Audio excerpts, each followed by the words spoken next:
क्यों? अरे सवाल पर सवाल ही करती रहती है, ये ठीक नहीं है। मेरे टाइम पे तो मजाल है कि हमारे मुंह से चू भी निकले। वो क्या है ना माँ जी, मैं खाना उसी हिसाब से बनाने का सोच रही हूँ। कहीं खाना कम ज्यादा बन गया तो आप तो मुझे पाताल में ही डाल देंगे ना। मेरे टाइम पे तो हम इतना बोलना क्या सोच भी नहीं सकते थे कि सास को कैसे ताने दे। अरे अरे रे माँ जी, कहाँ ताने दे रही हूँ? पर माँ जी, इतना सारा खाना मैं अकेले कैसे बनाऊंगी? कोई हेल्प? कोई हेल्प? कितनी बड़ी बात बोल गई बहू। कोई हेल्प ना जी ना, वो भी सास। सास तो सिर्फ ताने देती हैं, ताने। हेल्प? हमारे टाइम में सास को ये शब्द बोल दो तो भूचाल आ जाता था। बाकी मैं तो अपने सास की लाडली बन गई थी, पर तू तो बहू की बहू ही रहेगी। क्यों नहीं बना पाएगी? अरे अभी तो बनाना शुरू किया नहीं और पहले ही सोच लिया नहीं बना पाऊंगी। आजकल की तुम जैसी बहुओं के ये बहाने होते हैं कि कैसे नहीं बन पाएगा। अरे मैंने भी अपने टाइम पे बनाया था, अरे बल्कि इससे भी ज्यादा खाना बनाया था, तो तुझसे क्यों नहीं होगा? हैं? सब होगा जा।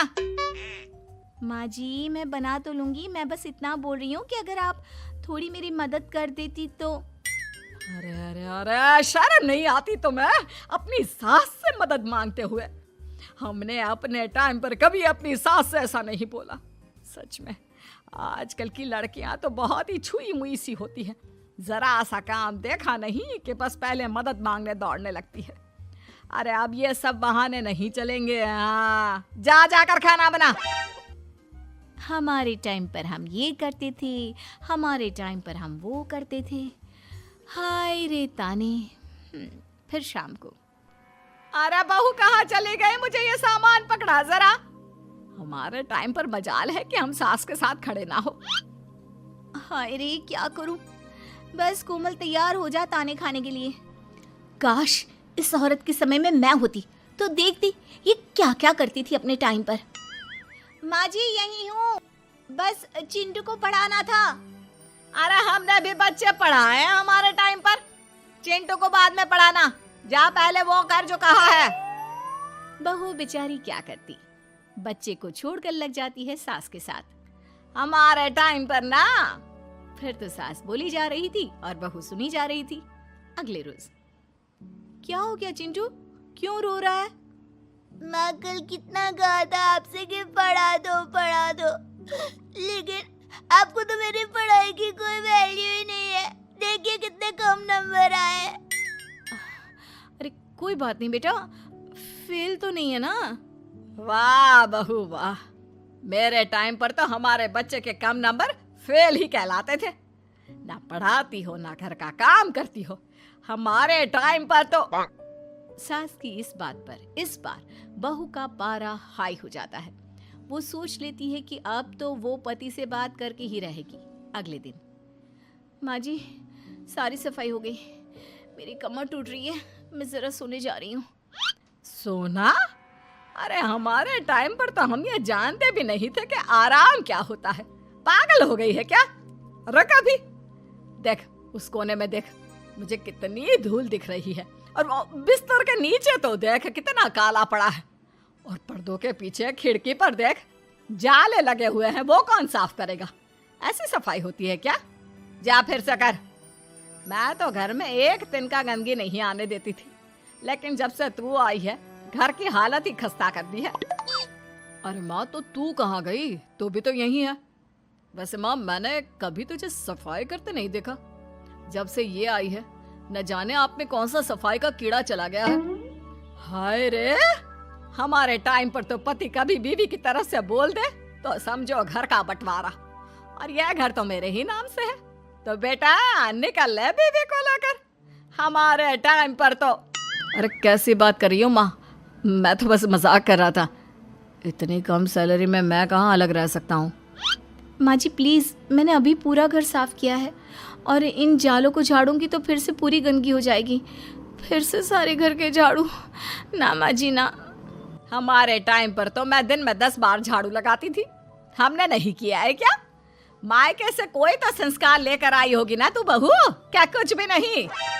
तभी पति आ जाता है। बहू पति की तरफ देखती है कि शायद वो उसे उसकी माँ के प्रकोप से बचा सके, लेकिन नहीं, उल्टा उस दिन की माँ की डांट की बात से तो पति के तेवर ही बदल जाते हैं। देखो, माँ जो करती है करती रहो, माँ बड़ी है, जो कहती है सही तो कहती है। बस पति का ये कहना और बहू का पारा 7वें आसमान में। एक इनके भरोसे मैं सब सह रही थी, लेकिन आज तो इन्होंने मेरा ही साथ छोड़ दिया माँ के लिए। अब तो इन लोगों को सबक सिखाना ही होगा। फिर एक दिन, बहू ये कौन है और तुम्हारे साथ क्या कर रहा है? और ये हाथ, अरे हाथ छोड़ मेरी बहू का, कौन हो तुम? माँ जी वो कोई नहीं माँ जी, माफ कर दीजिए। बहू घबराने का नाटक करती है। अरे क्यों डर रही हो तुम? मैं हूं ना तुम्हारे साथ। आंटी जी, मैं इसका बॉयफ्रेंड हूँ और मैं इससे मिलना आया हूँ। कोई समस्या? बोलिए। बोलेंगी क्या? यही कि इनके टाइम पर तो इन्होंने न जाने कितने ही बॉयफ्रेंड बना बना कर छोड़ दिए हैं। क्यों माँ जी, यही कहने जा रही थी ना आप? अब क्या था, सास की बोलती बन। कैसे कहे कि उनके टाइम पर बहू ये सब ठीक नहीं है। मेरे टाइम पर। हाँ हाँ आंटी जी, क्या आपके टाइम पर क्या? जरा हमें भी बताइए ना। अरे हमारे टाइम पर बॉयफ्रेंड कुछ नहीं होता था। सास की आंखों की शर्म होती थी। अरे पति के अलावा किसी और से बात भी नहीं करते थे हम लोग। ये क्या चल रहा है बहू? चल क्या रहा है आंटी? ये तो परेशान है आपके घर में आकर। आप हर बात पर इसे सुनाती रहती हैं, ताने माने। अब इससे बर्दाश्त नहीं होते तो मैंने सोचा क्यों ना मैं इसे अपने ही घर ले जाऊं, कम से कम आराम से तो रहेगी। वाह रे, हमारे वक्त में तो ऐसा नहीं होता था कि सास के ताने बर्दाश्त नहीं तो किसी और के साथ चली जाओ।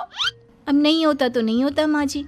मैं भी तो कल को अपनी बहू को कुछ अपने वक्त की सुनाऊंगी ना कि सास के ताने समझ में नहीं आ रहे थे अपने वक्त में, तो मैं अपने बॉयफ्रेंड के साथ चली गई।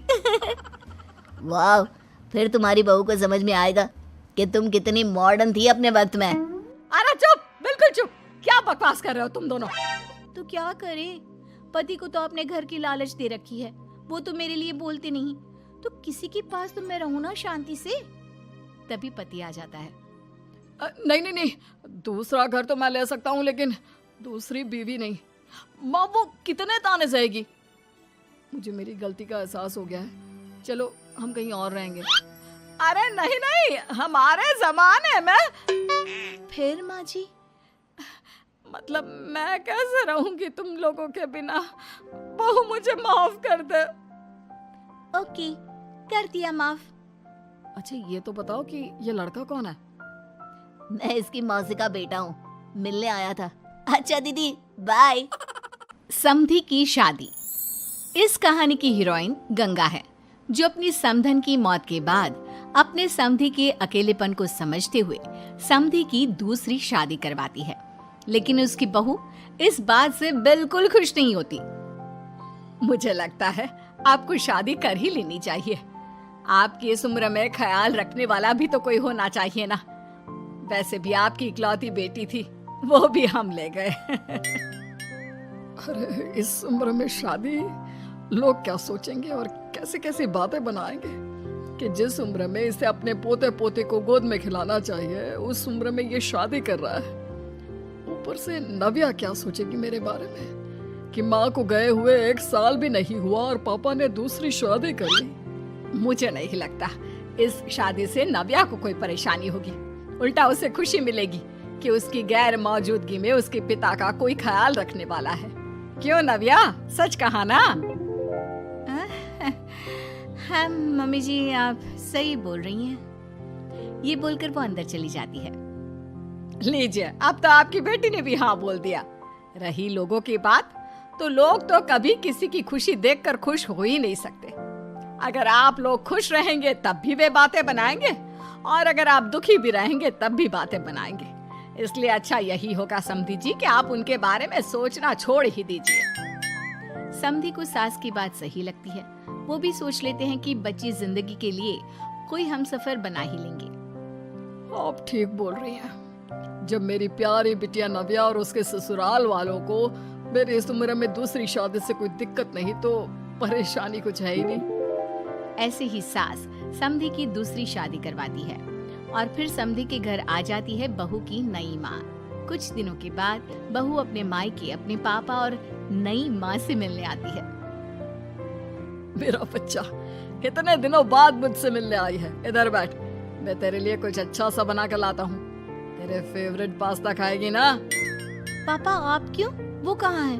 उनसे बोल दीजिए। आप मेरे ही पास बैठकर बातें कीजिए ना। उन्हें क्यों लेकर आए?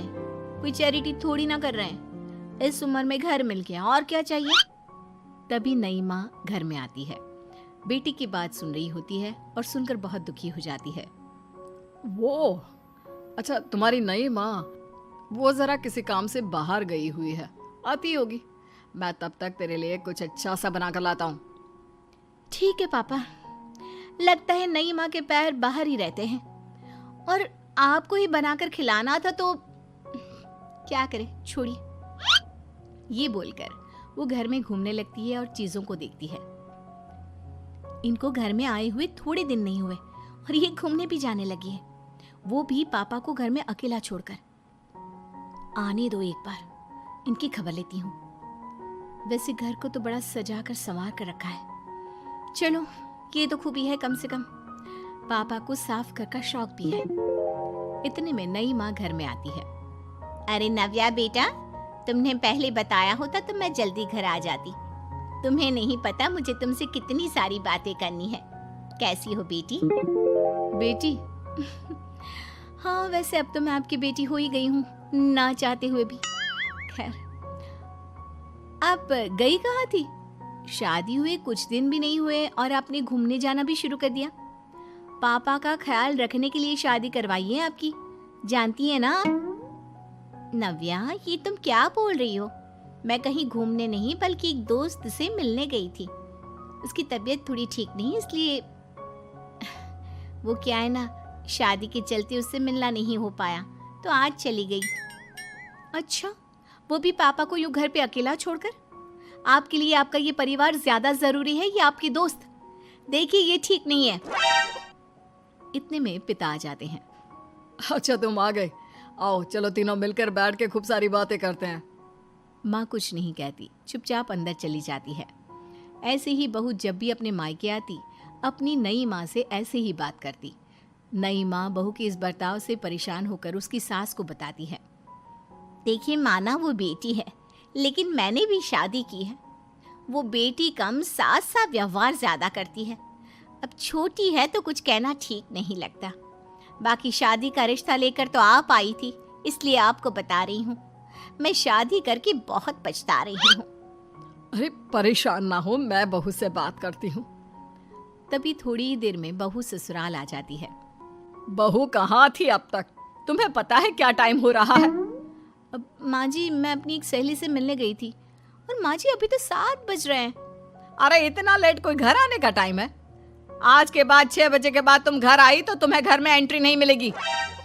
सास बहू के साथ बिल्कुल वैसा ही व्यवहार करती है जैसा वो अपनी नई माँ के साथ कर रही होती है। न जाने माँ जी को क्या हो गया है। मैं कितनी खुश थी कि मायके जैसा ससुराल मिला है। सासू माँ इतनी अच्छी थी। फिर अगले रोज, बहू, मेरे बेटे को पौष्टिक खाना दिया कर। क्या ये पास्ता पिज्जा बनाती रहती है? इसलिए शादी नहीं करवाई थी मैंने अपने बेटे की। ठीक है माँ, मैं बना दिया करूँगी ऐसा खाना। लेकिन माँ जी, आपको हुआ क्या है? पहले तो कभी आपने ऐसा नहीं किया, तो ये अचानक से मुझसे कोई गलती हो गई है क्या माँ? क्यों? ऐसे नहीं बोल सकती। समझ ले, ये तेरी सास का हुक्म है। ऐसे ही सास बहू को अपने सास वाले तेवर दिखाकर कभी डांटती तो कभी ताने मारती, पर बहू बेचारी बिल्कुल समझ नहीं पाती। एक दिन, बहू, ये क्या बेफिजूल खर्चा करती रहती है? परसों ही तुमने अपने लिए एक साड़ी ली थी और आज फिर से। तुम्हें क्या लगता है पैसे क्या पेड़ पर होते हैं कि जब मन करा तोड़कर सामान ले लिया करा? हैं? वो माँ जी बहुत अच्छी लगी तो ले आई। अच्छी लगी तो ले आई? यहाँ मेरा बेटा अपना खून पसीना एक करके पैसा कमा रहा है और तुम उसी पैसे को बर्बाद करने में कोई कसर नहीं छोड़ती। माँ जी, अब मुझे ऐसा क्यों बोल रही है?